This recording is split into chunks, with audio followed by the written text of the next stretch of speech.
Ijambo ry'umunsi: ni gute nagira ku ntego zanjye, igice cya kabiri. Mu cyumweru gishize twarebye ibibazo bitandukanye wakwibaza mu gihe cyose ushaka kwishyiriraho intego. Ahangaha hari izindi nkingi 5 z'ingenzi ugomba kwitaho. Icya mbere ni uko mu kugera ku ntego yacu gufatanya bikenewe. Ubufatanye bwa mbere ahangaha dukeneye ni ubwacu n'Imana. Kwemera gukorana n'Imana bivuze yuko hari ibyacu tugomba kureka byose bitari mu nzira nziza y'Imana kugira ngo tubashe kugendana nayo. Ahangaha kandi tugomba no gufatanya n'abantu dusabirana mu masengesho yacu kugira ngo ubuzima bwacu bube nyine ari ubufite intego. Icya kabiri ni uguhagarara kigabo ku kintu cyose twiyemeje, kuko Imana yadufashije tukamenya icyo dushaka kugeraho. Ni byiza noneho ko tukigumaho kandi ntihagire igituma ducika intege na kimwe. Nubwo yewe abantu bafite ikintu kinini bavuze mu buzima bwacu bashobora kuduca intege, sibyo na gato kuba twava ku ntego twari twiyemeje yo gukorera Imana. Icya gatatu, menya ko Imana yagufashije kwishyiriraho intego.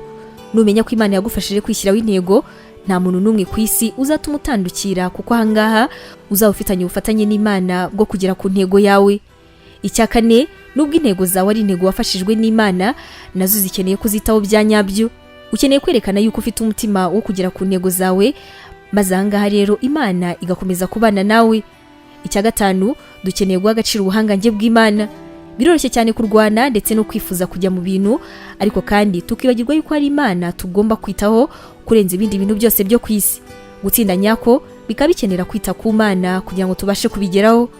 Ibi ngibi ntabwo ari ibintu byashyizweho ngo bikurikize, ahubwo ni byagufasha kugera ku ntego zawe nta kibazo. Niba utarishyiriraho intego, shaka umuntu wabigerageje ubundi aguhe ubufasha. Imana iguhe umugisha. Tangirana umunsi wawe n'ibyishimo watewe n'ijambo ry'Imana, ukora subscribe hano kuri Nemi TV. Biroroshye cyane, ni ugukanda kuri ako kantu k'umutuku ubona, ubundi ikintu cyose dushyizeho ukaba uwa mbere kukireba.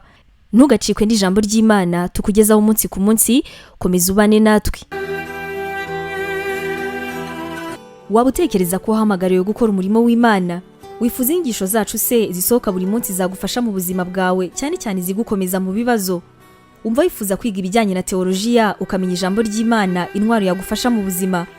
Duhereye kuri iki kibazo cya nyuma, niba igisubizo cyawe ari yego, ngufitiye inkuru nziza cyane. Iyi nkuru nuko tugufitiye ishuri rya teolojiya kandi wigira ku buntu. Mu ishuri ryacu harimo porogaramu zitandukanye zirimo nka Pastoral Studies, aribwo buryo wakwiga kuba umuvugabutumwa mwiza cyane. Tugufitiye kandi Biblical Studies, ariyo masomo atandukanye ya Bibiliya, ndetse na Christian Counseling, inama za Gikristo zifasha gukomeza imitima. Kugira ngo usobanukirwe biruseho, wasura urubuga rwacu arirwo wa@nemibibleinstitute.com, cyangwa se nanone ukaba watwandikira kuri WhatsApp kuri izi nimero 141 232 650 Wanatwandikira kandi kuri email yacu ariyo nemevangelism@yahoo.com. Imana iguhe umugisha.